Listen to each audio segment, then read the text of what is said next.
Hi guys, welcome back to my channel. My name is Simone. Thank you so much for stopping by. Thank you for joining me.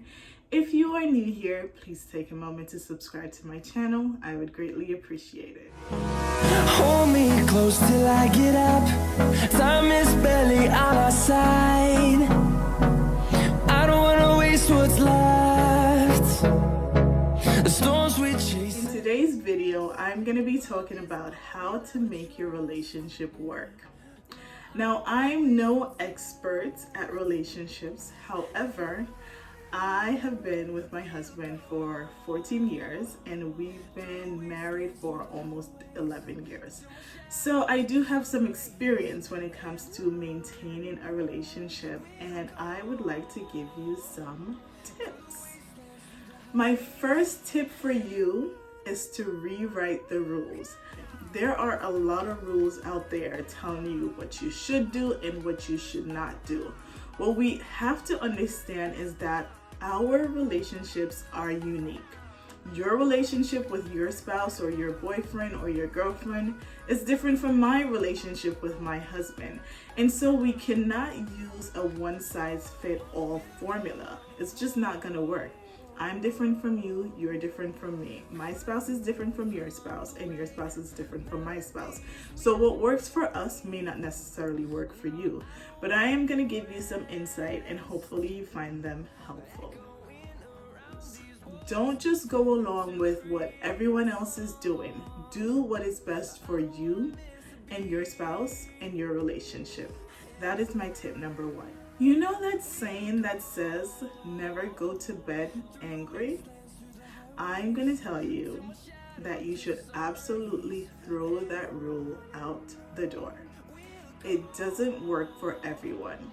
I know some people are adamant about resolving every issue before you go to bed. That way you don't go to bed angry, but it has never worked for me. First of all, when you're angry, you say things that you don't mean and you say things that you wish you could take back. So for me, if I'm angry, I'll happily go to bed angry, because when I wake up, I have a clear mind. Things that I was raging about the night before or the day before are no longer as burdensome. And so I really think that if it's something that you're not able to resolve, feel free to go to bed angry.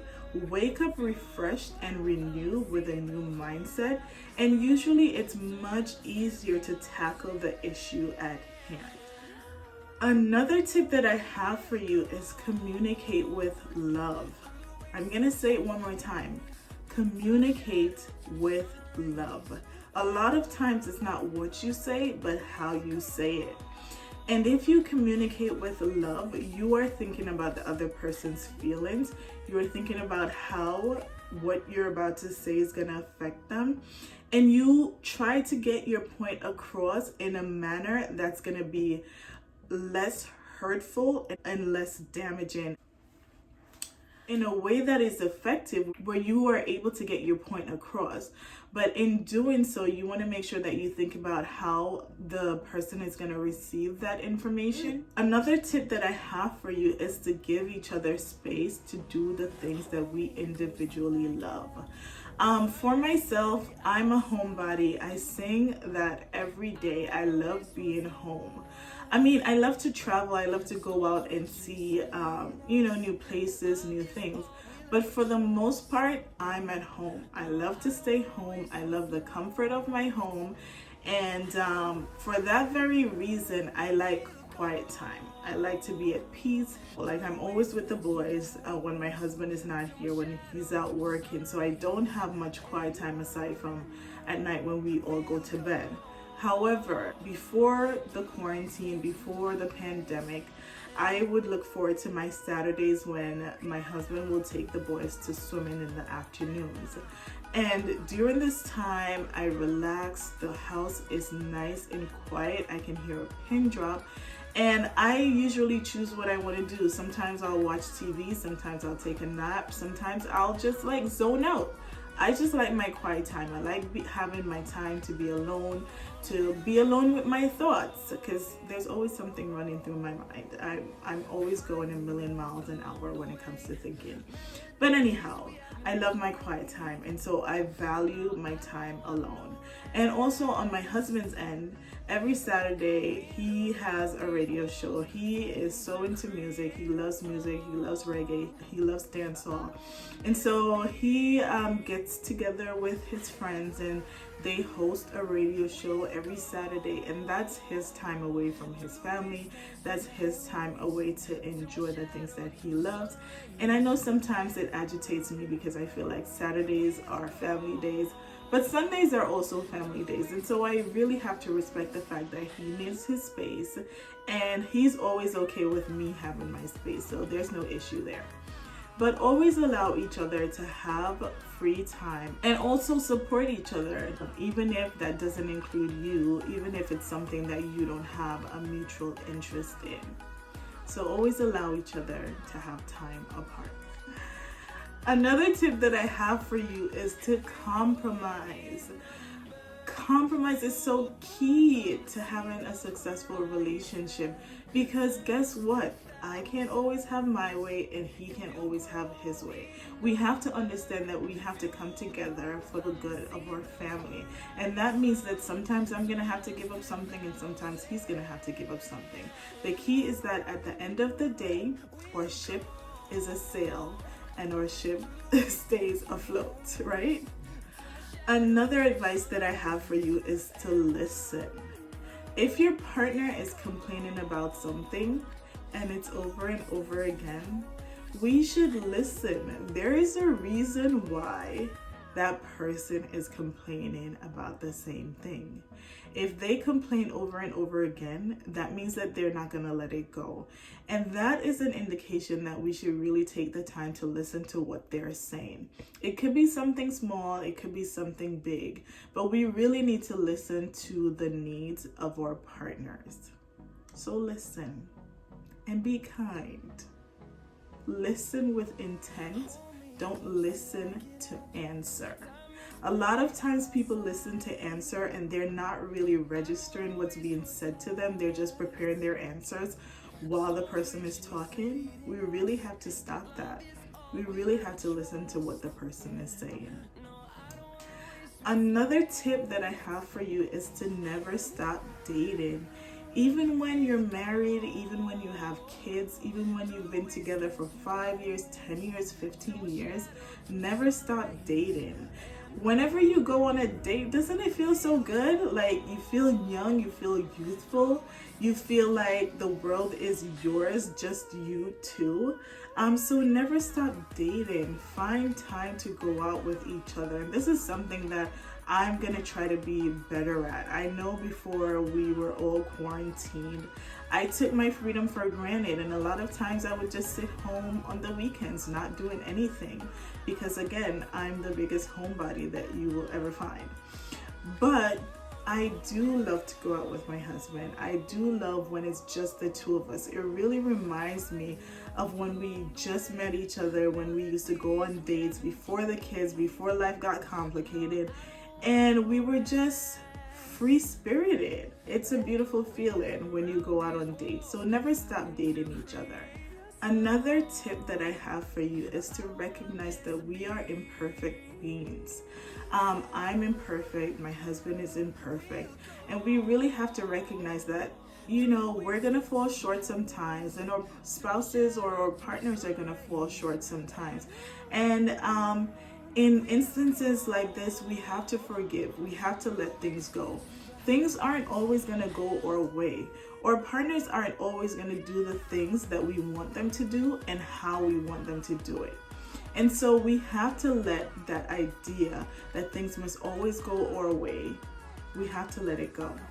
We have to recognize that we are imperfect and they are imperfect. I'm sure they have issues with us, or things that they don't like, or things that they wish we would do a certain way. And they may voice their opinion and they may not, but that doesn't mean that we're perfect in their eyes if they don't say anything. And so we have to be considerate. They are imperfect and we are also imperfect. We also have to be forgiving. We have to forgive each other for the mistakes that we make. We also have to forgive ourselves for the mistakes that we make. A lot of times we hold on to things. We hold on to these baggages that weigh us down. And so forgive yourself and forgive your spouse. Forgiveness is so important in having a successful relationship. Another tip that I have for you is to shower your partner with love. I know that you're not going to be in the mood every day to do something special, to do something nice, to really have the bandwidth to think about doing something for that person. But every now and then, surprise that person with something that you know that they would absolutely love. It doesn't have to be an expensive gift. It could be something as simple as cooking a meal that they like, or surprising them for date night. I mean, it can be very simple. You know what your partner likes. But yeah, shower your partner with love. And my bonus tip for you is to give each other a break. Like, knock it off. Sometimes we get caught up in life. We have so many stressors. We have so many things going on. We're students, we're employees, we're wives, we're mothers. We are just everything. Sometimes we're so stressed that we become nagging. Oh my gosh.